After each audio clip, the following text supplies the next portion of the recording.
Samajwadi party के रुकने parliament Azam Khan अब सीतापुर जेल के अंदर से ही अपनी दुनाली बंदूक बेचेंगे। इसके लिए उन्हें रामपुर इंतजामिया ने इजाजत भी दे दी है। आजम खान ने सीतापुर जेल इंतजामिया के जरिए इनकी इजाजत रामपुर इंतजामिया से मांगी थी, जिसके लिए उन्हें इजाजत मिल गई है। आजम खान के पास 3 असलहे हैं और उन्हें एक सरेंडर करना था, जिसके बाद आजम खान ने अपनी बंदूक बेचने की इजाजत मांगी थी, जो उन्हें दे दी गई है। एसपी रुकने पार्लियामेंट आजम खान 100 से ज्यादा मुकदमों में मुलजिम है और सीतापुर जेल में बंद है।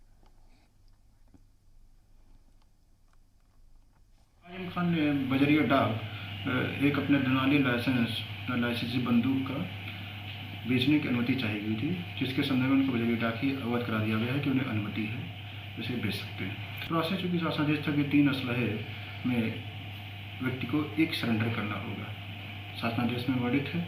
समय बढ़ा दिया गया था, किंतु इनके द्वारा अनुमति पूर्व में ही मांग ली गई है कि हम अपना एक लाइसेंस दुनाली बेचना चाहते हैं और उसकी उनको बजरिया डाक की अनुमति प्रदान कर दी गई है।